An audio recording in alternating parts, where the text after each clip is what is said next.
we see families that are going through difficulty, when we see broken families, when we see divorces, when we see children who are suffering, we, standing from where we are, perhaps maybe we've been gifted with our children and our spouses being the coolness of our eyes. It's a gift.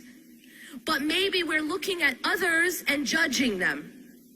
That maybe they're not as good as us, and that's why they got divorced. And that's why their kids are off the right track. You know what I'm saying? This very judgmental and honestly arrogant attitude. And by the way, it's extremely dangerous, because guess what happens when you are not grateful for a gift? When you are not grateful for a gift, you can become tested in those gifts, and those gifts can be taken away from you. It's like a person who's been gifted with health and looks at someone who's sick and judges them and says, you know what, it's because they're just not as good as me. They don't work out as much as me, or they don't eat as much raw, organic, green vegetables as me. You know what I mean? And you judge that person, and you shame that person. We would never do that, because we realize that health is a gift, hopefully. Same thing with wealth. If you have money, you've been gifted with that money. Don't think that it's only because of your hard work. Because guess what? There are children working in sweatshops who are working harder than you. And they're not making the money you're making. So at the end of the day, we have to understand that all these things are provisions and they are gifts. And Allah very accurately puts it. He uses the word hiba, which is a gift. رَبَّنَا هَبْ لَنَا مِنْ أَزْوَاجِنَا وَذُرِّيَّاتِنَا قُرَّةَ أَعْيُنٍ.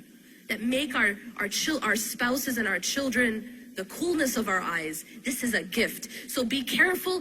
If you have it, be grateful. Don't be arrogant.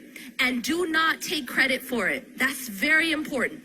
I'll tell you one of the pitfalls we fall into as parents and as spouses. Imagine that you've been gifted with a righteous child. Please don't take credit for it. Please thank Allah. Please be grateful. Because I will tell you, you are not better than Nuh alayhi salam. And he was not gifted with a righteous child. And it's not because he was lacking. Your children, if they are righteous and on the straight path, it is because Allah has protected them. And Allah has guided them. And Allah has gifted you with that.